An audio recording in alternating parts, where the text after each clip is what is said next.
edición y una nueva emisión de Escribir en el Aire, que tenemos el gusto de estar con Diego Otero, quien acaba de publicar el libro. No me gusta decir poemario, siento que es un demérito el poemario. Ha sacado el libro El Califato de Lima. Entonces, la primera pregunta cae por su propio peso. ¿Por qué un título aparentemente tan extravagante, Diego? ¿Estás en una onda antimusulmana? ¿Cómo es eso? Hola Mauricio, hola Braulio, ¿cómo están? Gracias por la invitación. Mira, el título del libro, que fíjense, eso es interesante, no era el título que yo le había puesto originalmente al libro. El libro se iba a llamar Doble de Cuerpo, que es el título de uno de los poemas, que a su vez alude a una película de Brian De Palma del año 80. Pero sí había un poema central, digamos, un poema que era como un eje en torno al cual se articula el resto del libro, que se llama El Califato de Lima, y cuyo título, en realidad, y cuya idea, y cuyo título surgieron en una conversación con un amigo hablando de Lima, ¿no? A manera de chiste, tratando de definir qué cosa es Lima, desde una mirada, digamos, satírica, por decirlo de alguna manera, ¿no? Y claro, Lima tiene, entre las muchas particularidades de Lima, está este ultraconservadurismo vertical, ¿no es cierto?, en el que lo religioso, cualquiera sea su índole, funciona como una especie de aplanadora, ¿no? Y claro, lo religioso puede ser pretexto o puede ser convicción, pero igual, ¿no es cierto? Termina siendo una aplanadora. Y me pareció, a partir de ese chiste, de esa idea, de esa frasecita, empecé a pensarla un poquito más en serio y surgió la idea de hacer este poema, ¿no? Que es un poema dividido en 9 partes, en 9 fragmentos, y que es un poema cuya singularidad está en el hecho de que un poco que toma frases hechas de la cotidianidad o del contexto, de la coyuntura, o que se dicen, ¿no es cierto?, mucho en el día a día, y las trata de descolocar, ¿no? Las trata de poner en otro contexto, las trata de forzar para que digan otras cosas o para que generen movimientos o sentidos distintos, ¿no? Esa es un poco la idea del título y del poema, ¿no? Pero también con la idea de denunciar o hablar de este califato que como organización y estructura no me parece tan ficcional. Hay de por medio una crítica bastante directa, bastante, no diré fuerte, pero que me parece también puede observar toda la tradición, diré escritura, como otro califato. Por momentos me llevé esa impresión. Sin duda, o sea, el libro tiene que ver mucho con la tradición de la poesía en el Perú, ¿no? O sea, incluso hay una sección en el libro que se llama Nuevos Deberes de la Poesía Peruana, que también es una cosa irónica, ¿no? Pero el libro, y efectivamente una lectura posible del Califato de Lima, es esta, la tradición literaria peruana como una suerte de califato también, ¿no? En el que también hay como unas raigambres, unas solidificaciones eh, muy rígidas a veces, ¿no? En el sentido de que uno podría decir que nuestra tradición poética es muy literaria, ¿no? Es muy canónica, ¿no es cierto? Y en ese sentido también hay un califato por ahí, ¿no? Y somos pues una sociedad conservadora, y el conservadurismo se refleja en la literatura también. Mira tú lo que pasa en la novela peruana y lo que se discute en torno a la novela en el Perú, ¿no? Se discute como si fueran novela del siglo XIX, en la que importa es el retrato sociológico, ¿no es cierto? Entonces es una No, pero locura, ¿no? Pero ahí estamos, ¿no? O sea, el tema es que no va solo en función de la novelística, sino que, y es uno de los aspectos del libro que me ha interesado, como funcionamiento discursivo es, Ujú. hasta cierto punto, la rotura que haces con el formato tradicional del poema. O sea, ese poema que tenía su musiquita, ¿te acuerdas? Ese poema noventero que solo faltaba el coro y que diga bis, ¿no? Entonces, por momentos, y es algo que particularmente, lo repito, me ha gustado muchísimo, es como resuelves con la prosa, todo entrecomillado, Ujú, aquello que el poema no puede decir o no pudo ujú. decir, ¿no? Sí, tal cual, lo que dices es interesante. Además, y en el propio poema del Califato de Lima hay una parte en la que el poema se vuelve prosa, ¿no es cierto? El poema se hace prosa porque precisamente necesita de la prosa para poder moverse, para poder avanzar, ¿no? Y después incluso regresa, ¿no? En un movimiento, digamos, retractivo, retráctil, no sé cómo decirlo, el poema vuelve al verso, ¿no? Como si el movimiento emancipatorio, por decirlo de alguna manera, no se pudiera llevar a cabo en los términos que el poema quiere plantear, ¿no? Ahí está el califato de nuevo, ¿no? Esta cosa opresiva en un sentido, desde el mismo lenguaje, ¿no? Eso es algo que era interesante de moverlo y de plantearlo y de jugar con ello, ¿no? Y entonces con todo ese funcionamiento, esta relativización del poema, Ujú, me parece, o sea, te estoy siendo totalmente subjetivo y hasta quizás ujú. pueda ser arbitrario, No, bacán, juguemos. termina siendo que el califato, mm, el libro, el califato, más que aparecer como un producto, o sea, el tradicional producto literario, termine presentándonos también todo el proceso de construcción del discurso, que también me pareció un aspecto sumamente importante dentro de esta propuesta, ¿no? Articulada, por supuesto, también con toda la imaginería visual de Arturo, ¿no? Sí, sí. Em, bueno, yo creo que es inevitable que el poema, que uno en el siglo XXI, en el año 2022, piense el poema, si quiere escribir un poema que esté dialogando con su época, digamos, no se piense a sí mismo también, ¿no? En ese sentido, el libro hace el movimiento que tú dices, Mauricio, ¿no? O sea, el libro se mira a sí mismo todo el tiempo y mira dónde están sus fisuras y dialoga con esas fisuras, ¿no?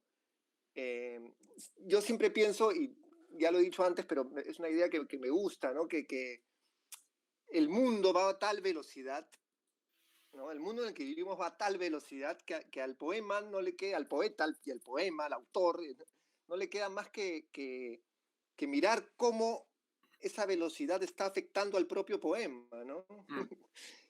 Y esa mirada es lo que termina construyendo finalmente un libro como El Califato de Lima, ¿no? Ahora, entre estas fisuras del discurso, una crítica tuya, y creo que es algo abierto, con respecto a la tradición, es esta falta de humor. Y estoy recordando Sí, una conversación que tuvimos, como quien dice, fuera de cámaras, que hablábamos sobre, me parece que era James Tate. sí.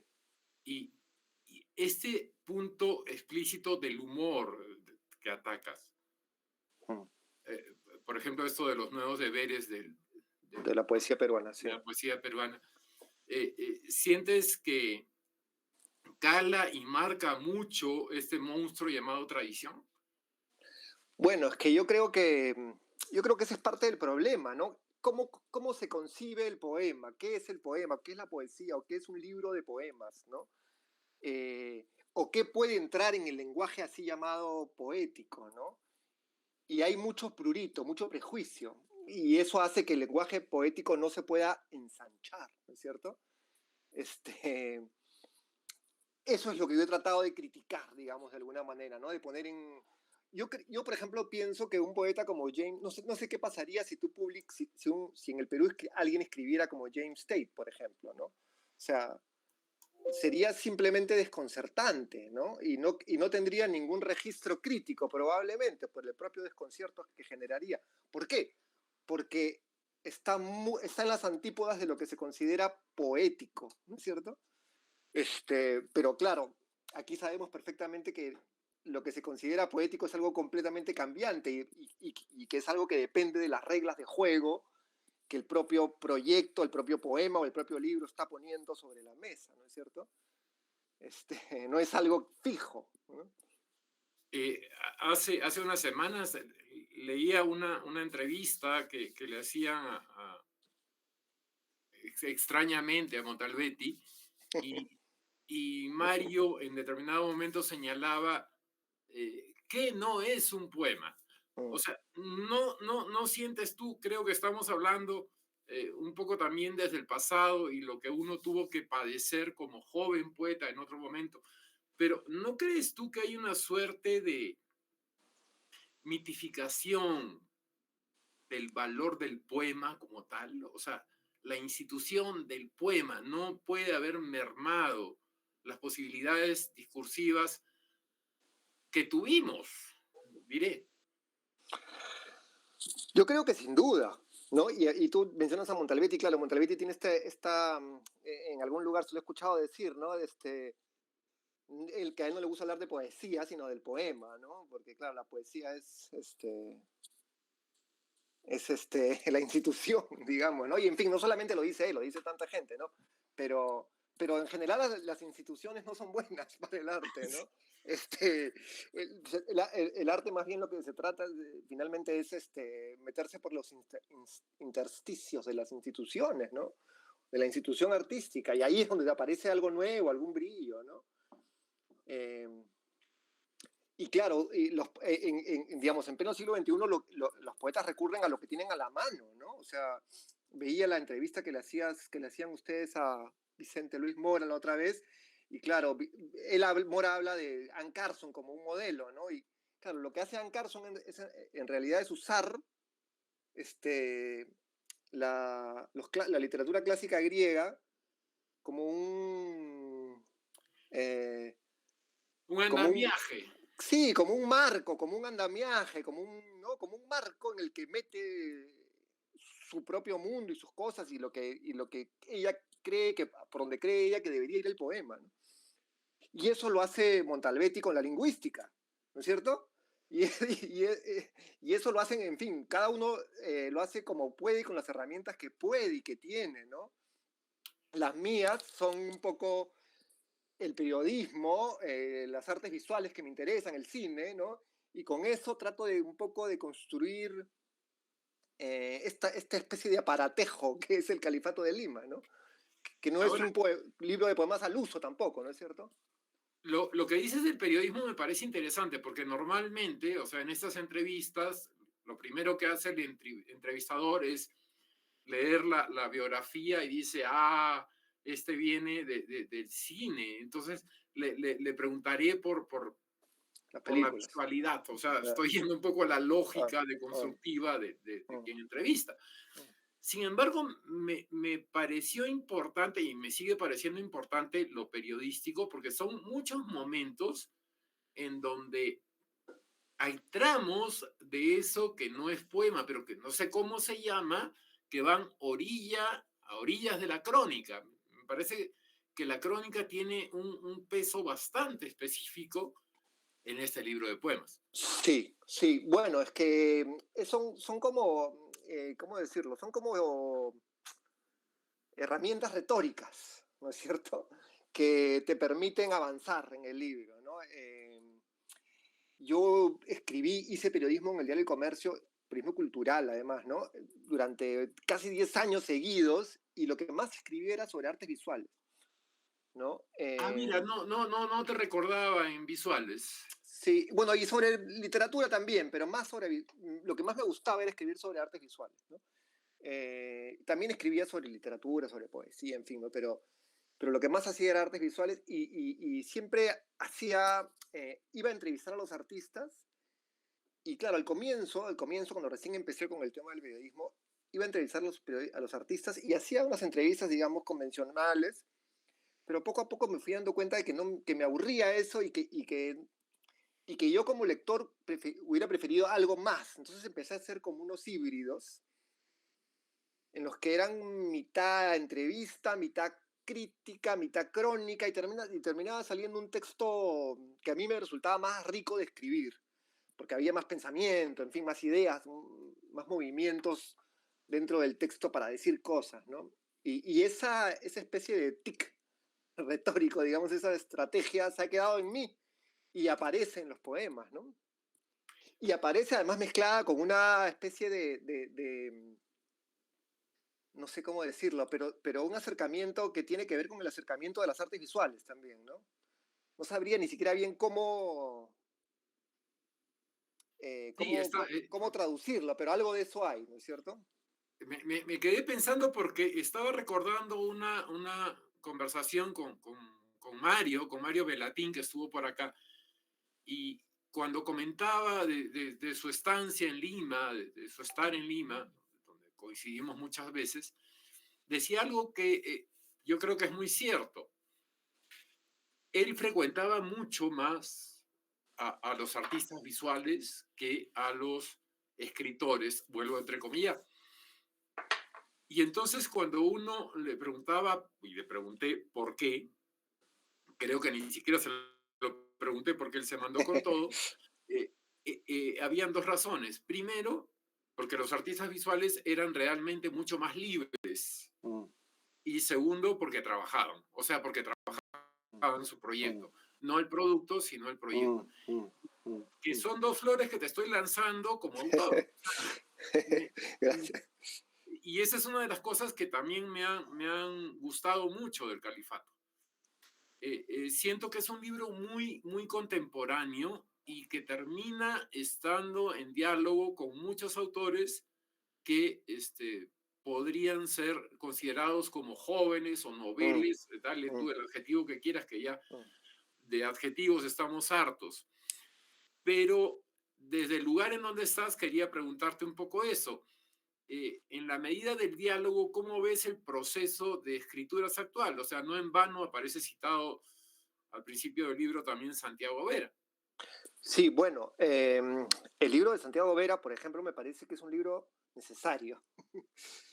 Es decir, yo creo que la poesía peruana, la literatura peruana, digamos, porque ya hablar de géneros a estas alturas también es como muy cargoso, ¿no es cierto?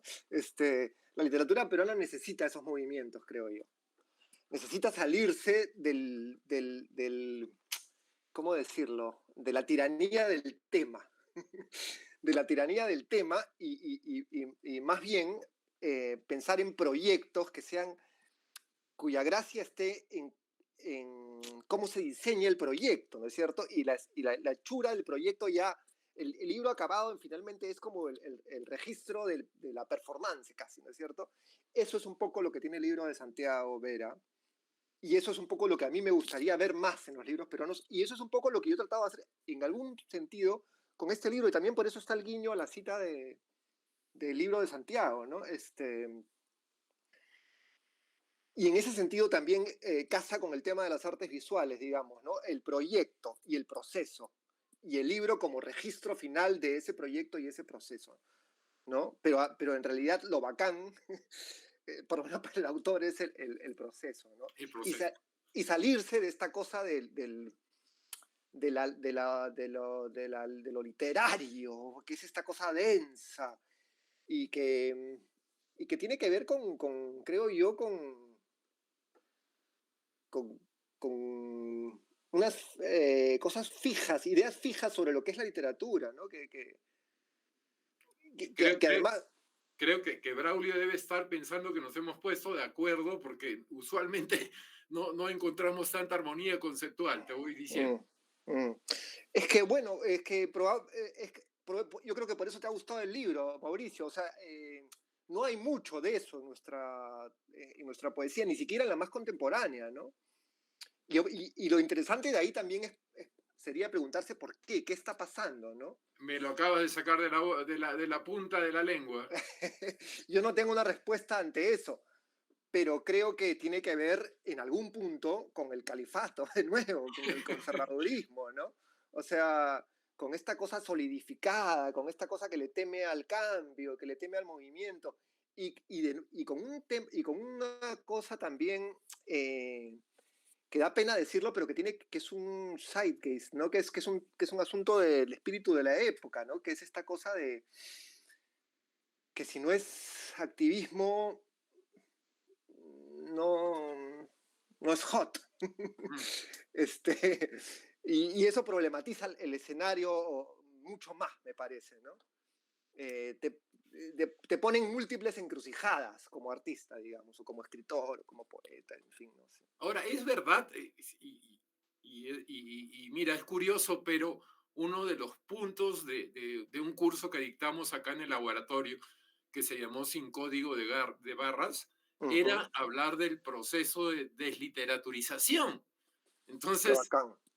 hablando de esta desliteraturización, yo la veo presente en escrituras de hace 2 décadas, un poquito más, en, anteriormente en otros países, Mm, pero me parece que comienza a sacudir las escrituras en el Perú. O sea, no esas que se han cosificado a, a- a través de la mediación del califato, mm. sino escrituras nuevas que no son necesariamente jóvenes. No sé si Mm, si me dejo entender.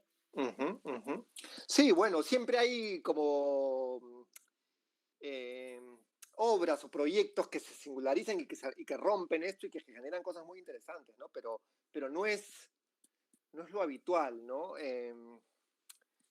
No sé, no sé, yo creo que nos falta, una de las cosas que creo que podría ser interesante es que los autores empiecen pues o sea, ese modelo de Carson me parece que es un modelo súper útil a la hora de conseguir proyectos o obras o procesos creativos, ¿no? O sea, tener un marco, ¿no? Del cual poder picar y sacar una forma para sobre eso hacer que el lenguaje choque, ¿no es cierto? Trepe y termine construyendo algo, ¿no? Porque cuando partes del poema desde una cosa purista o no sé, filosófica ni siquiera, una cosa pretendidamente puramente poética, no vas a llegar a ninguna parte, ¿no? O vas a llegar a una cosa en la que el lenguaje no está vibrando de la manera en que podría vibrar en nuestra época, ¿no? Sí, eso de época me parece interesante porque muchos podrían decir, oye, pero eh, estos aspectos de los cuales están señalando, como lo que te decía de la crónica, lo que tú Ujú, hablabas del lenguaje, ujú, podrían decir, oye, pero ya los rupturistas, estoy pensando en la visión tradicional, los rupturistas con Antonio Cisneros ya estaban planteando eso, pero no, o sea, a mí me parece que esa impureza ujú, del rupturismo termina siendo totalmente artificial y el habla termina siendo también una suerte mm. de estrategia Re- retórica del discurso. O sea, Así es, sí, jamás sí. Al final todo termina siendo estrategia retórica del discurso, ¿no? Y Cisneros es un poeta muy importante, para mí por lo menos. ¿Por qué? Porque abrió una brecha de lo que se podía hacer en términos del sentido del humor, etcétera, ¿no? Pero claro, es un poeta de una época, ¿no es cierto?, en el que todavía está muy inco- encorsetado. incontaminado, por decirlo de alguna manera, para no meterle palo a Toño, incontaminado, ¿no es cierto? Y yo creo que se trata de contaminarse, pues, ¿no? Y además, finalmente, eh, estamos atravesados de discursos y de estrategias retóricas. Entonces, hay que echar mano de eso, ¿no? O sea, me sorprende lo poco que hay, o por lo menos de maneras visibles, de proyectos poéticos en los que Internet y el lenguaje digital estén más comprometidos, ¿no es cierto? De distintas maneras en el hacer creativo, ¿no? Y en otros países sí lo hay, ¿no es cierto? Pero acá estamos un poco todavía pensando mucho ni siquiera en el libro, ¿no? En el poema individual, el poema corto, ¿no? El poema que debe funcionar por sí mismo, ¿no? Y yo creo que se pueden hacer muchas otras cosas que van un poco más allá de eso, ¿no? Sí, yo justo conversaba hace unos días con Braulio y le decía, oye, estamos en un momento en que se debate incluso la existencia de una posible transhumanidad. Así Estamos es, hablando de nanotecnologías, estamos hablando eh, ya no de un futuro por venir, sino de algo que se instaló y no solo a través de Harari, sino que está ahí, o sea, es inminente. Y sin embargo hay como una suerte de pachocha así de es, hacer un refresh dentro de los discursos, ¿no? así es, tal cual. Sí. Eh, Eso me parece que es como un movimiento reactivo, ¿no? De conservar cosas, de guardar, de evitar cambios. Eh, por otro lado, también es cierto que a pesar de que en el Perú hay una tradición poética fuerte, que es una tradición mucho más importante y más sólida y más pareja que la de la narrativa, eh, me parece que esa tradición no está ofreciendo todavía posibilidades de apertura, de ensanchamiento suficientemente visibles, ¿no? Este, Uno se podría preguntar qué, qué hacemos para que, o qué está faltando para que hayan esos ensanchamientos. No sé, o sea, tú ves la tradición estadounidense, es una tradición en la que operan varias cosas, ¿no? Pero una de las cosas que opera es la relación con el mundo con la cultura de masas, ¿no? Uh Pero -huh. no desde los temas, sino desde el lugar en el que se pone el poeta, ¿no? Desde el lugar en el que mira la realidad, digamos, ¿no? Hay como no digo que esa sea el camino único, pero hay una hiperconciencia del lector. Sí, sí. Hay una hiperconciencia del lector y por eso muchos de los poetas gringos los pueden leer gente que no son asiduos o habituales lectores de poesía, ¿no es cierto? Probablemente ni siquiera van a entender que son poemas lo que están leyendo, Ajá. pero eso no importa, ¿no? Hay un movimiento ahí que te saca de estos cánones estrechos, ¿no es cierto? Creo que ibas a preguntar algo, Braulio, que te vi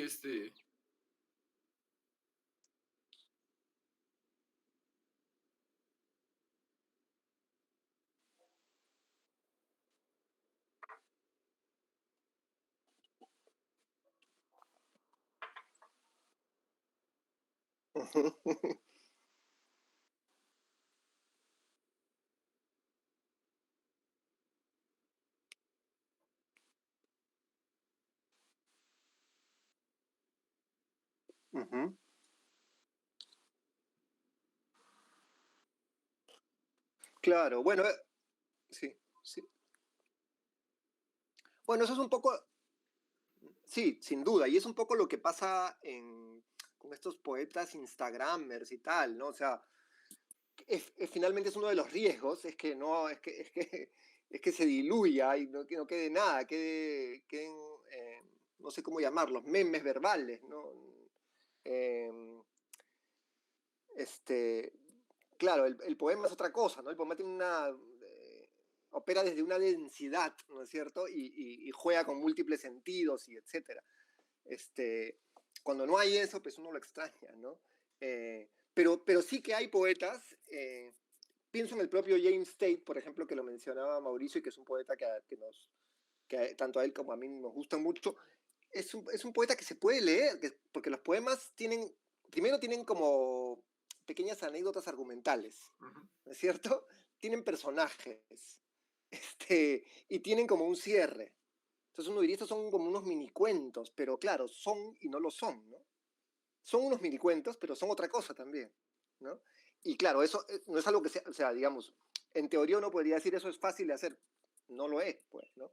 Este, no lo es, definitivamente, ¿no? Y hay una singularidad, y hay una energía, y hay una sorpresa en la lectura de esos textos, ¿no?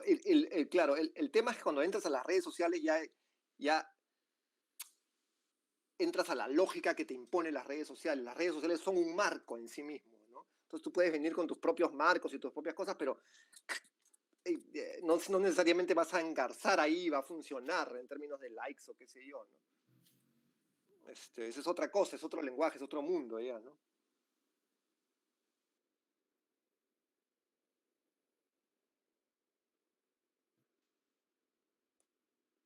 Sí.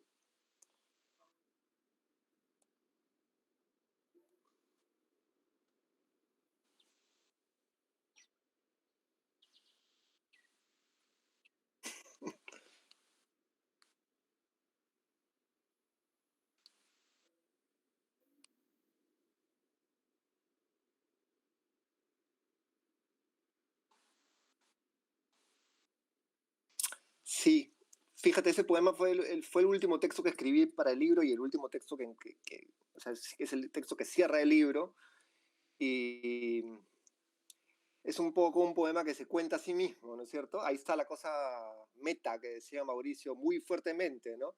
Y, y de nuevo, ahí el unboxing, el referente cultural, que es el concepto de unboxing es el marco, ¿no es cierto? Es el marco que tiene una serie de cargas de sentido también, ¿no? Qué significa en términos culturales la idea de videos de unboxing, de videos de desenvolver compras, que es lo que son, ¿no? Es el espectáculo de la compra, ¿no? Ya no es el objeto que estás comprando, ya no es el celular, ahora es la compra es el espectáculo. Y eso es el unboxing, ¿no? Y un poco quise jugar con esa idea y con ese marco, y dentro de ese marco metí la escritura del poema y una serie de cosas más, ¿no? Eh, como el tema del poder político en el Perú, ¿no? Entra ahí, ¿no? Y entran cosas mías personales y ficción, y en fin, una licuadora que se mete en ese poema y que es como un poema que es como una puesta en abismo, ¿no? Que me parece como discurso termina representando y sintetizando bien el espíritu fragmentario que atraviesa todo el libro. Porque al no poder referirnos o al no querer referirnos al poema como institución o a lo que llaman ahora formas impuras, que me parece tan institucional como lo otro, uno termina hablando del fragmento como la nueva unidad. Y me parece que esa es la lógica del califato. Sí, es que yo creo que todo tiende a eso, o sea, digamos, no sé si todo tiende a eso, pero es un poco donde nos lleva la época, a donde está la velocidad de la época, lo que se puede hacer con la velocidad de la época. Me parece que por ahí va la cosa, ¿no? No sé, el fragmento te ayuda a estar embarcado en esta velocidad, ¿no? Te ayuda a dialogar con esa velocidad. Y a mí me resulta un formato particularmente atractivo, porque además funciona como collage también, o sea, puedes Sí. meter varias cosas, jalar de un lado, jalar de otro, y bueno, es algo que lo hacen muchos, ¿no? O sea, volviendo a Carson, ¿no? Ella hace mucho eso, ¿no? Trabaja con fragmentos, ¿no? Incluso fragmentos de formatos distintos y los va metiendo en un solo libro, ¿no? Y va combinando esos formatos distintos para generar un nuevo sentido, ¿no? Finalmente se pueden hacer tantas cosas y hay tantas cosas por hacerse dentro del lenguaje de lo poético que ¿por qué no experimentar un poco, ¿no? También tenemos un prurito con el tema de lo que es experimentar, ¿no? Como si estuviera mal visto, como si fuera cosa de científicos locos. Sí, siempre con lo experimental, yo me acuerdo del ejemplo de, era un trompetista, Lester Bowie. Lester Bowie, cuando, cuando iba a tener una presentación, subía al escenario con una bata blanca. Uh -huh. Entonces, todo el mundo lo miraba asustado y él decía, bueno, ustedes me obligan a ello para explicar que esto que van a escuchar es algo experimental que recién voy a poner a prueba.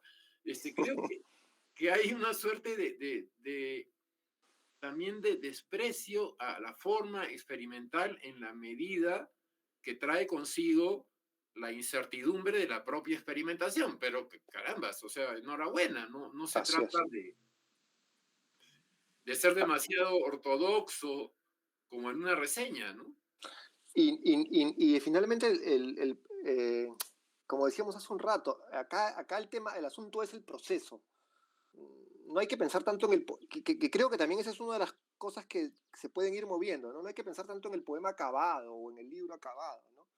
Sino en de qué marcos partes, con qué ideas juegas y hacia dónde estás yendo, ¿no? Porque finalmente, además, un poema es un palimpsesto siempre, ¿no? Es una serie de capas y capas y capas de correcciones y de movimientos, ¿no? Igual un libro, ¿no?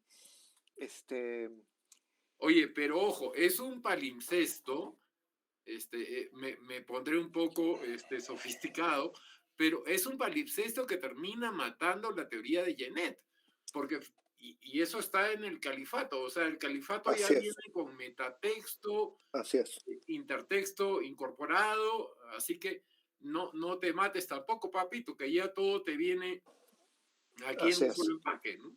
Así es, y hay una ironía en eso también, ¿no? Hay una ironía en eso y el libro trata de ponerla en juego, ¿no? Este, claro, acá está todo, ¿no? Hay un montón de capas, hemos corregido y corregido, pero salen a la luz las cosas, ¿no? Los monstruos de debajo del suelo salen, ¿no? Y se dejan ver, digamos, ¿no? Eso es un poco lo que quise hacer en ese sentido en el libro, ¿no? Bueno, yo no sé, Braulio, si tienes alguna última intervención, que todo ha fluido tanto que me da pena no estar en vivo y tomarnos ese café. Bueno, para cuando estén en Lima, pues, Mauricio.